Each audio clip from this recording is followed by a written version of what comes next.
Mr. Carter, I'm a huge, I'm a bit of a hip hop fanatic, and you appear on a record that I absolutely love, Low End Theory by Tribe Called Quest. It seems to me a bit of a departure. I wonder if you could tell me how that came to be. Well, I'm not sure how it would be a departure. They got the same notes trying to find that we're trying to find. But that got started, I got a call one day from this person called Q-Tip, you know, and I said, okay. And he said he was putting together a record with his band called Tribe Called Quest, and wanted to know if I would be able to make a track or so with him, you know. I said, well, I'm at school right now, let me call you back. I was teaching class. And so I called one of my sons. I said, you know, I got this call from this guy named Q-Tip. Do you know anything about this guy and his music?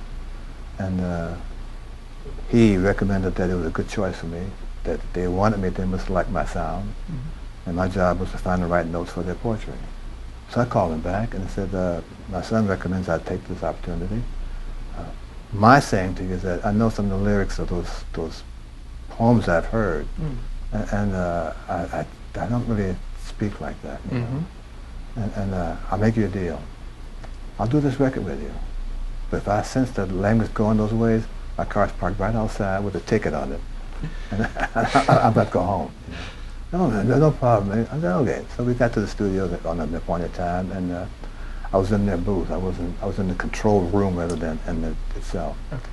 And I said, well, just read me what you're going to say so I get a sense of the rhythm, and if there's a sense of your range of voice, just kind of figure, is there a key involved with what you're doing rather than just random words that's somewhere, you know?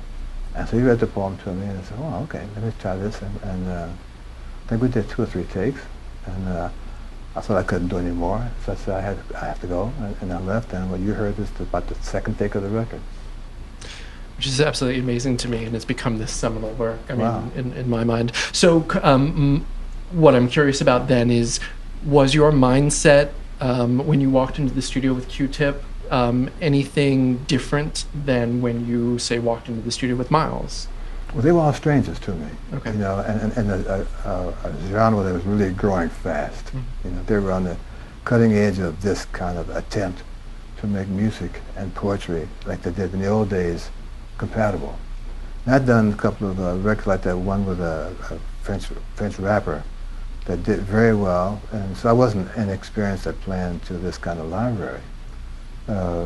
In the 60s, when they had folk singing was really big, and they had the poets and stuff like that, I was part of the band that did that. So the idea of playing behind someone, the spoken word, was not a new venture for me. I hadn't done it in a while. But I treated it like any other record. Here's a chance for me to find some different notes that makes this project do something that could be very interesting to someone other than my grandmother. And I didn't realize that it would have that kind of lasting an impact. I just kind of make the music, and the results of those choices, and the combination of their words and their history and their group with this bass player on the record, the results of that is determined by someone other than me, you know. All I can do is find the notes I think that help those words have another value. Ultimately, what I hope is that those same kind of interested guys would, rather than sample someone, just call that person and find out what the difference is between playing with a sample of a person and having him just play with you. And I see the dynamic that brings to that poet, that sentence, that paragraph, that dynamic is a good word. Sure. And I'm sorry that the industry hasn't taken that more to a serious recommendation that they should give more consideration to, you know. Certain people have done it now, but it hasn't been with the real verve, that there's a real commitment to try to make this jazz and voice be impactful and significantly different and still good. But it's early yet, you know, it's only 2019. That's right. And we'll see what happens in 2019 and a half. Yeah, indeed. Well, thank you very much for this. This was wonderful. I wonder if you could give me a personal thrill and play a couple more notes to play us out. Okay.